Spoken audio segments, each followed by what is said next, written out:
சீரிசம் பார்த்துட்ருக்கோம். In simple it if sum of money doubles in n years then in which year it will become m times. தனி வட்டியில் n ஆண்டுகளில் இரட்டிப்பாகும், அது எத்தனை ஆண்டுகளில் m மடங்கு ஆகும்னு கேட்டிருக்காங்க. எப்பயுமே நம்பர்ஸில் கேட்பாங்க. இப்போ வந்து m என்னன்னு அப்படியே கொடுத்துட்டாங்க. ஸோ நம்ம எப்பயும் போலயே போடுவோம். n இயர்ஸில் வந்து a வந்து எவ்வளோ ஆச்சுன்னா 2pன்னு ஆயிடுச்சு.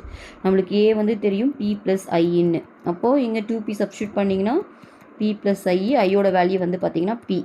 அப்போ PNR/100 ஃபார்முலாவில் போடலாமா? I = நம்மளுக்கு தெரியும் PNR/100. இப்போ ஐயோட வேல்யூ p தான். PNR/100. இந்த பியும் இந்த பியும் கேன்சல் ஆகிடும். அப்போ இதுலேருந்து ஆரோட வேல்யூ பார்த்திங்கன்னா 100/n. ஓகேவா? இப்போ சம் என்ன கேட்குறாங்கன்னா m மடங்கு ஆகுதான். இப்போது a வந்து வந்து mPன்னு ஆகுது. அப்போது என்ன ஆகும்? நம்ம திரும்ப அதே ஃபார்முலாவில் போடும்போது a வந்து இப்போது a = p + i. இங்கே வந்து இது mPன்னு ஆயிருக்கு. ஓகே, m டைம்ஸ்ன்றதுனால mPன்னு போட்டுக்கிறோம். அப்போ இங்கே ஐயோட வேல்யூ என்ன? mp - p.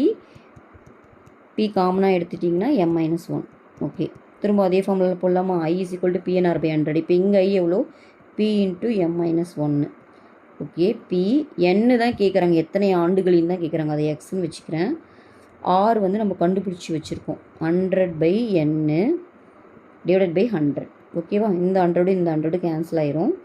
இந்த பியும் இந்த பியும் கேன்சல் ஆகிடும். எனக்கு எத்தனை ஆண்டுகள் எக்ஸ் தான் வேணும். அப்போ இது கிராஸ் மல்டிப்ளை பண்ணிங்கன்னா m - 1 × n. ஓகேவா? ஸோ இத்தனை ஆண்டுகளில் தான் வந்துட்டு அது வந்து m மடங்காகும். m - 1 × n. இதுதான் இந்த சம்மோட ஆன்சர்.